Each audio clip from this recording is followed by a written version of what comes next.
اور بیٹا جب تک یہ تعویذ اور تلواریں تمہارے ساتھ ہوں وہ تمہارا کچھ بھی نہیں بگاڑ سکے گا۔ اور ہاں، یہاں سے روانہ ہوتے ہوئے اور جنگل میں پہنچتے ہوئے پانی ضرور پینا۔ یہ کہہ کر بابا جی اٹھے اور اپنے کمرے میں چلے گئے۔ تھوڑی دیر کے بعد بابا جی 3 تلواریں اور ایک پانی کی بوتل لے آئے۔ تلواروں اور پانی کو دم کرنے کے بعد تینوں کے گلے میں ایک ایک تعویذ ڈالا اور تلواروں پہ بھی ایک ایک تعویذ باندھا۔ بابا جی نے تینوں کو دعائیں دے کر رخصت کیا۔ تینوں دوست اپنے والدین سے اجازت لے کر شمال کی طرف چل پڑے۔ سب نے انہیں ڈھیر ساری دعاؤں کے ساتھ رخصت کیا۔ نینا گھبرائی ہوئی سادھو کے پاس آئی۔ کیا ہوا ہے نینا؟ گھبرائی ہوئی لگ رہی ہو، سادھو نے کہا۔ وہ سادھو جی، 3 نوجوان ہمیں مارنے کے لیے یہاں آ رہے ہیں، وہ یہاں پہنچنے والے ہیں، نینا نے ڈرتے ہوئے کہا۔ اس بات سے ڈر رہی ہو؟ آنے دو ان کو، ان کی جرت کیسے ہوئی میرے جنگل میں قدم رکھنے کی؟ اے نینا، تو فکر نہ کر، وہ اپنی موت کو بلانے یہاں آ رہے ہیں۔ میں ابھی جنگل کے تمام جنات اور چڑیلوں کو حکم دوں گا، وہ ان کا کام تمام کر دیں گے۔ ارشد، نواز اور علی رضا شمال کی طرف مسلسل بڑھ رہے تھے۔ یار بابا جی جو بتا رہے تھے وہ بالکل اس دن والے واقعے سے مختلف نہ تھا۔ دیکھو، اس دن ہم بھی غلطی سے اس جنگل میں پہنچ گئے تھے اور ہمارا سامنا اسی چڑیل سے ہوا جو کہ گائے کے روپ میں تھی۔ ارشد نے کہا، ہاں یار، بالکل وہی جگہ ہے۔ اب تینوں جنگل کی حدود میں پہنچ چکے تھے۔ تینوں نے بابا جی کا دم کیا ہوا پانی پی لیا اور کلمہ طیبہ کا ورد کرتے ہوئے جنگل میں داخل ہو گئے اور سادھو کے ٹھکانے کو ڈھونڈنے لگے۔ وہ ابھی چند قدم ہی آگے بڑھے تھے کہ ان کی آنکھوں نے ایک ایسا منظر دیکھا جسے دیکھ کر ان کے پاؤں کے تلے سے زمین نکل گئی۔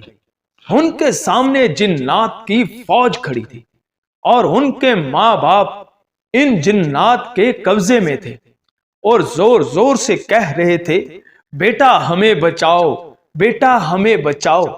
تبھی وہ جنات تینوں دوستوں سے کہنے لگے کہ اگر تم لوگوں نے یہ تعویذات نہ اتارے تو ہم تمہارے والدین کو کچا چبا جائیں گے۔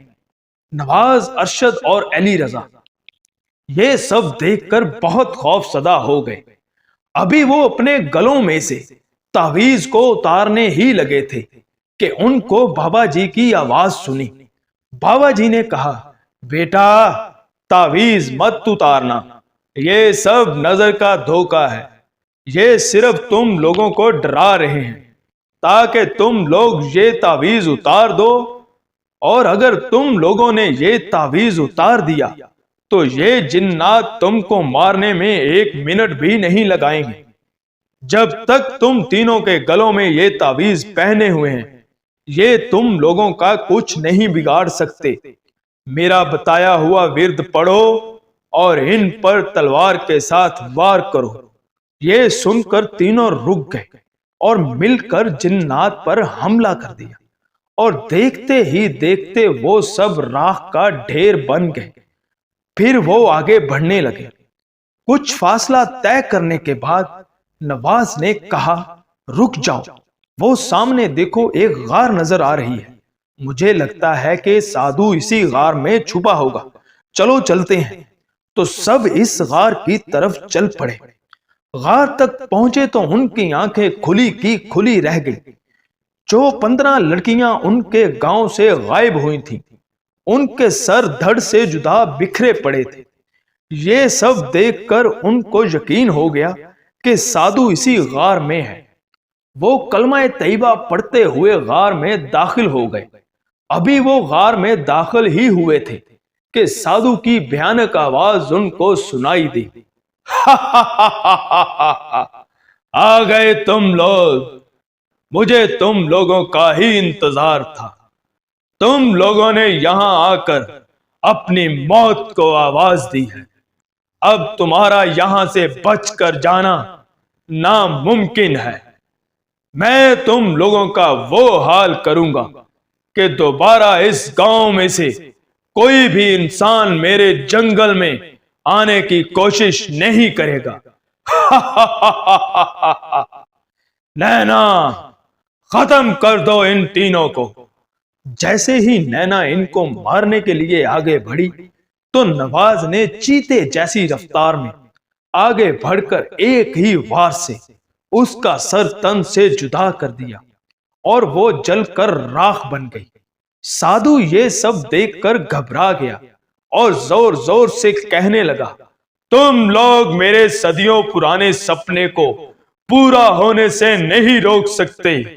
میں تم سب کو نہیں چھوڑوں گا. ابھی وہ یہ کہہ ہی رہا تھا کہ نواز کو بابا جی کی بات یاد آئی کہ سادھو کو حملہ کرنے کا موقع نہیں دینا. تو اس نے فوراً ارشد اور علی رضا کو آنکھوں سے اشارہ کیا اور تینوں بجلی کی تیزی سے آگے بڑھے اور تلواروں کے ساتھ سادھو پر ٹوٹ پڑے. اور اس طرح پل بھر میں سادھو کا جسم کئی ٹکڑوں میں تقسیم ہو گیا اور مرتے مرتے بھی سادھو یہ کہہ رہا تھا کہ میں تم لوگوں کو مرنے کے بعد بھی نہیں چھوڑوں گا. اور دیکھتے ہی دیکھتے وہ راکھ کا ڈھیر بن گیا. نواز، ارشد اور علی رضا نے اللہ تعالی کا شکر ادا کیا اور اپنے گاؤں لوٹ آئے. گاؤں لوٹ کر انہوں نے سارا واقعہ گاؤں والوں کے گوش گزار کیا اور سب نے یہ سن کر نواز، ارشد اور علی رضا کو شاباش دی اور ڈھیر ساری دعائیں بھی. اس دن کے بعد اس گاؤں سے کوئی بھی لڑکی غائب نہ ہوئی اور سب گاؤں والے خوشی خوشی رہنے لگے. تو جی ناظرین، کیسی لگی آپ کو آج کی کہانی؟ کمنٹ سیکشن میں اپنی رائے سے ضرور نوازیے گا، کیونکہ آپ کی رائے ہی میرے لیے سب سے اہم ہے. Thanks for watching my channel Naveed Urdu voice centre.